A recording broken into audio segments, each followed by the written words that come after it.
Doctor, काय झालं? कार्तिकला कुठे नेलं आहे? आणि माझे मिस्टर कुठे आहेत? अजून का आले नाहीत? अहो 5 तास झाले. आम्हाला इथे बसवलं आहे. धड बाहेरही जाऊ दिलं नाही आणि कोणाला फोन पण करू देत नाही. सांगा, नक्की काय झालंय? मिसेस पाटील म्हणून मी पुढे येऊन त्या डॉक्टरला विचारलं. कळेल सगळं तुम्हाला. ते ठीक आहेत. थोडा वेळ वाट बघा. मी तुम्हाला भेटवतो. तो डॉक्टर बोलला आणि तिथल्याच एका काचेच्या केबिनमध्ये गेला. देवेने डोळ्यात प्राण आणून त्याच्या केबिनकडे बघत होती. मनात फक्त कार्तिकला सुखरूप पाहावं एवढीच इच्छा होती. रडून रडून तिचे डोळे, नाक सगळं लाल झालेलं. ती हातात गळ्यातला काळा धागा पकडून आशेने बघत होती. तेवढ्यात कोणीतरी तिचा दंड पकडून तिला ढकललं. तसे गोंधळून तिने त्या दिशेला पाहिलं तर तिथं किरण उभी होती. तू इथं का आली आहेस? कार्तिक माझा होणारा नवरा आहे आणि त्याच्या सावलीला सुद्धा मला तुला उभं करायचं नाहीये. तुझा इथून गेट आउट. किरण रागाने जोरात ओरडली. मला एकदा त्यांना पाहू दे, मग मी जाते. देवयानीने तिला दुर्लक्ष करत बोलली आणि पुन्हा त्या डॉक्टरच्या केबिनकडे बघू लागली. I said get out. आम्ही अगोदरच इथं टेन्शनमध्ये आहोत. जा इथून, नाहीतर सेक्रेटरी बोलवेन. किरण पुन्हा तिचा दंड पकडून बोलली.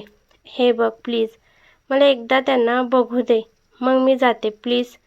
देवयानी आता रडक्या सुरात बोलली. किरणला जास्तच राग आला. आंटी, हिला इथून जायला सांगा. उगीच कार्तिकसमोर हिला त्याची किती काळजी आहे दाखवायला आली आहे. तुम्ही हिला हकलून लावा. किरण आता मिसेस पाटीलला बोलली. मिसेस पाटीलने वैतागून देवयानीकडे पाहिलं. ए बाई, जा ना. उगीच नाटकं करते? हे असं काळजी वगैरे दाखवून तुला असं वाटत असेल की कार्तिकला तुझ्याविषयी काही वाटेल तर? हा तुझा गैरसमज आहे. तू जा इथून. त्याची होणारी बायको त्याची काळजी करायला समर्थ आहे. जा बाई, उगीच डोक्याला ताप नको देऊ. मिसेस पाटील वैतागून बोलल्या. काकू, प्लीज एकदा त्यांना बघू द्या, मग मी जाते. देवयानी कळकळून बोलली. केवढी निर्लज्ज आहेस ग. एवढा अपमान होऊनही इथेच थांबली आहेस. जा. किरण जास्तच रागात ओरडली आणि तिने देवयानीचा दंड पकडून तिला तेथून ढकलण्याचा प्रयत्न केला. पण देवयानीने तिचा हात झिटकारला. शट अप किरण. जोपर्यंत मी कार्तिकला बघत नाही तोपर्यंत मी जाणार नाही. माझा हक्क आहे. तुझा उलट काहीच हक्क नाही. तरी पण तू इथे आहेस ना, मग मी काही बोलते का? नाही ना. So now shut up your mouth. Devyani रागात बोलली आणि जाऊन तिथल्या खुर्चीवर बसली. किरण आणि मिसेस पाटील थोड्या शॉक झाल्या, पण किरणला मात्र आता तीळपापड झाला. ती आता जास्तच रागात देवयानीजवळ गेली आणि तिने पूर्ण ताकदीने तिचे हात पकडून तिला उठवलं. जा इथून, फुट. किरणने रागात तिला ढकलून दिलं. देवयानी तिच्या अशा अचानक धक्क्यामुळे घाबरून गेली. ती समोर जमिनीवर पडणार होतीच की एकदम तिच्या दंडाला पकडून कोणीतरी तिला अडवलं. त्या स्पर्शाने देवयानी चमकली आणि तिने झटकन मान वर करून पाहिलं आणि आता मात्र तिच्या चेहऱ्यावर हजारो भावना दाटून आल्या. डोळ्यातून घळाघळा पाणी वाहू लागलं, कारण समोर तोच होता ज्याच्यासाठी तिचा जीव तुटत होता.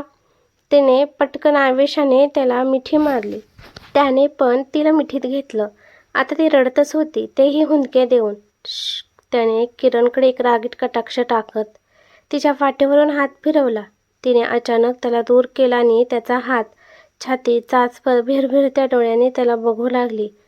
कार्तिक सर, तुम्ही ठीक आहात? तिने त्याच्या पूर्ण शरीरावरून नजर फिरवत अडखळत विचारलं. Yes, I am fine. तो तिचे दोन्ही खांदे पकडून सौम्य आवाजात बोलला. तिने पुन्हा त्याला मिठी मारल्याने डोळे गच्च मिटून घेतले. मी खूप घाबरले होते, ती अडखळत बोलली. देव, रिलॅक्स. I am fine. तो हळवा तिच्या पाठीवरून हात फिरवत बोलला आणि त्याचवेळी ते दृश्य समोर पाहणाऱ्या किरण आणि मिसेस पाटील मात्र विस्फारलेल्या डोळ्यांनी त्या दोघांकडे बघत होत्या. तुम्ही नक्की ठीक आहात? देवयानीने पुन्हा मानवर करून त्याच्याकडे बघत विचारलं. तिचे लाल भडक डोळे आणि त्यातले अश्रू पाहून त्याचं हृदय पिळवटून निघालं.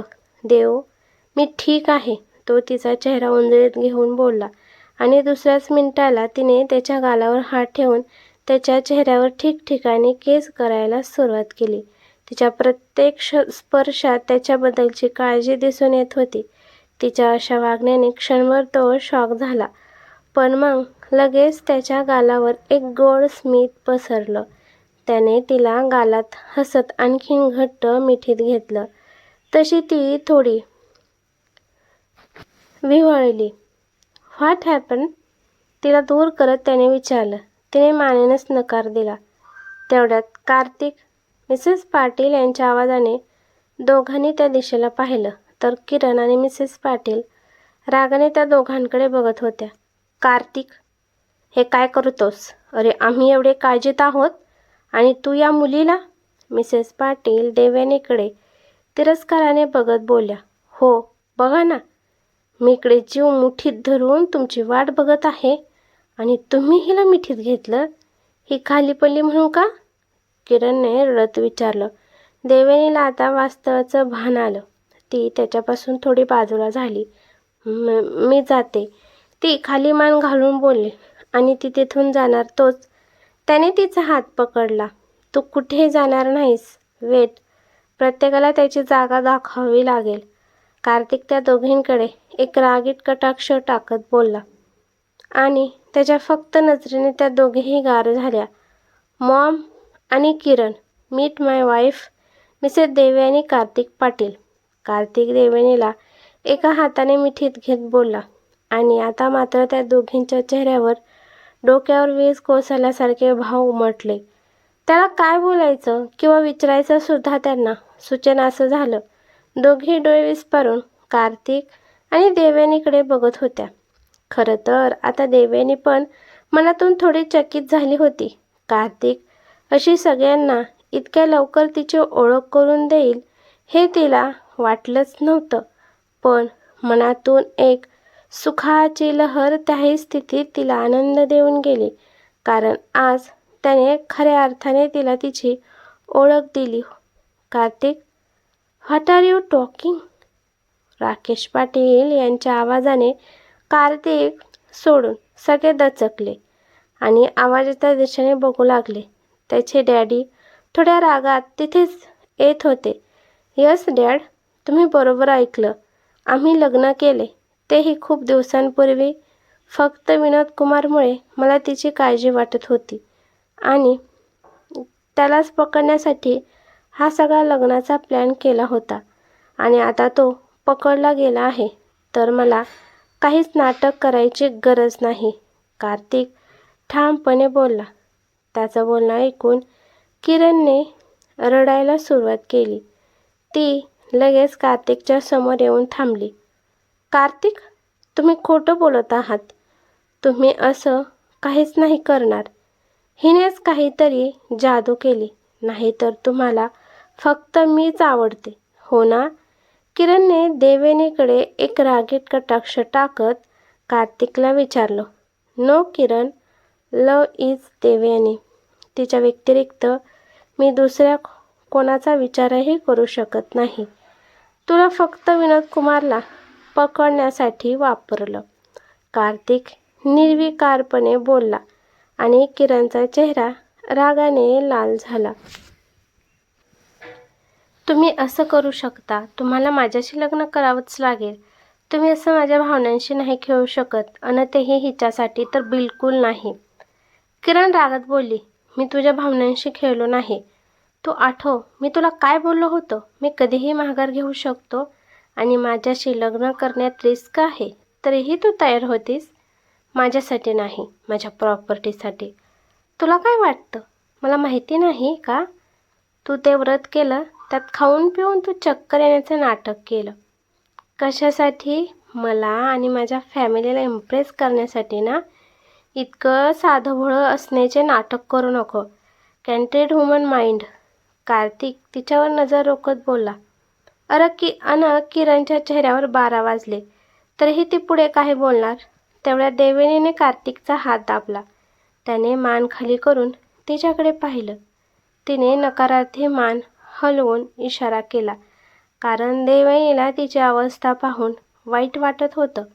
कारण काहीही असो, पण सध्या किरण दुःखी झालेली हे सत्य होतं, म्हणून तिने त्याला शांत राहण्याचा इशारा केला. तर भेटूया उद्याच्या भागात. तोपर्यंत धन्यवाद.